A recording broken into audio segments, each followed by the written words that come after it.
What's up, guys? This is Andy with Andy's Auto Care Plus. Hey, I just wanted to do an update on my steamer that I have. I did a unboxing a while back. You can go back and check that out if you want. This is kind of my review of it now that I've been using it for a little while. I think it's been, what, 6 months or something like that since I got this thing. It's held up for the most part pretty good. I mean, you can see I have wiped it down several times, but I mean, obviously it's going to get dirty if you're out here actually using it.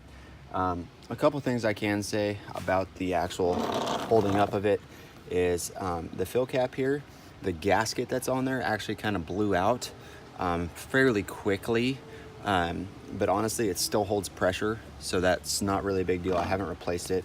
It doesn't leak anything. I mean, I could still stick my hands right here with it on. I mean, we still got full temperature here.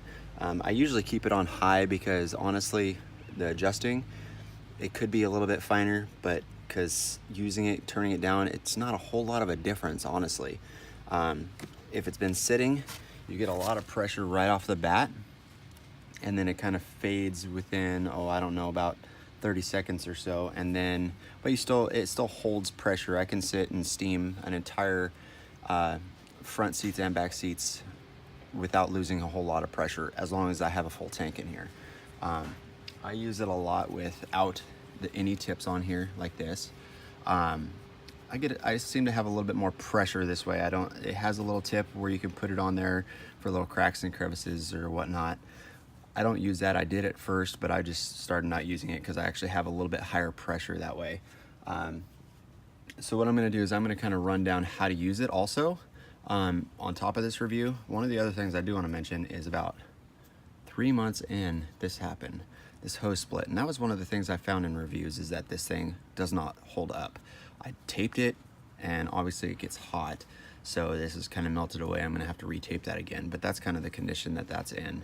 You know, I use this probably, I don't know, 5 to 8 times a week. So I put it through the ringer, that's for sure. As in 5 to 8 cars a week is what I'm using this on. So without further ado, I'm going to go through and show you how I use it. Hopefully you guys understand the fabric cleaning process. If you don't, what I'm going to be doing is I'm going to spray it down. I'm going to start with just an APC all-purpose cleaner by Meguiar's, because this interior actually is not that bad. We'll pan you over to the interior. I've actually already done these seats, but I'm going to show you for demonstration purposes. So we're going to spray it down with APC, okay? I'm not going heavy with it. It's a very light coating of it. Then I'm going to I just have a mother's brush. You can use this or a drill brush. I use drill brush for heavily soiled stuff. Go in, do a light agitation. Real light agitation on this one. You can judge that by, you know, what you're doing at the time. Then I'm going to go through with a microfiber. This is my Costco microfibers that I have demoted down to interior rags. So I'll go through, just mop it up. Mop up some of your mess there, like that. Now the steamer comes into play. I have my tip here. This is what it looks like after a while. So one of the other things I do want to mention is when this thing sits for more than a couple minutes, you're going to want to bleed this off. You don't ever want to just go right into it, because I'll show you why. After you push the button, see the liquid that comes out? You don't want that getting all over your seat. So bleed it out to where you have just steam coming out. Put your tip on there. Very easy to use. I haven't had any real issues with this thing. It was a little tight at first, but it's kind of worn in. So now it's, you know, it clicks on, comes off really easy, as do all the tips that I have after you use them a couple times. So I'm gonna wrap this up. I just tend to wrap it up. Some people like to rubber band it on there. I just do this, get it nice and tight, otherwise you're gonna get some blowback of the steam back into your hand. Take it like this, already bled it.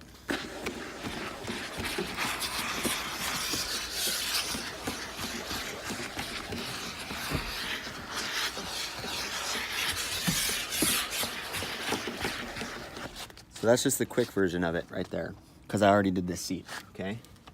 So now what you're gonna do is go back in with your drying cloth.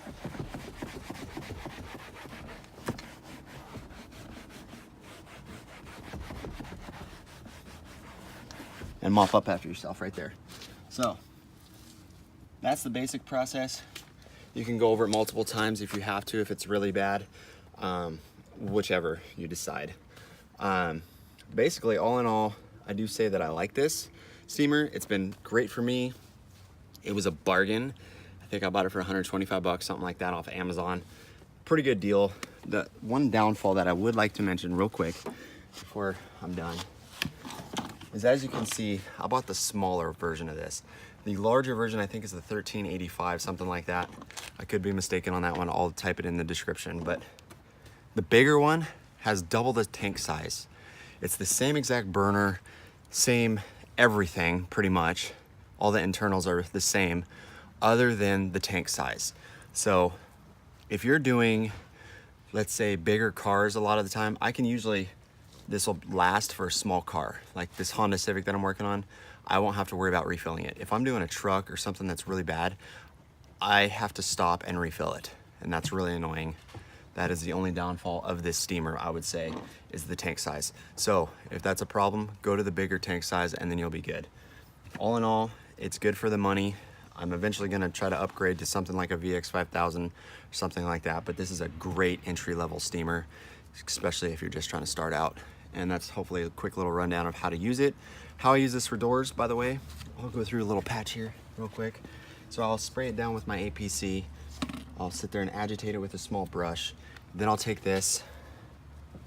I don't usually put my microfibers on the ground, but interior ones are not bad. They're never gonna touch paint.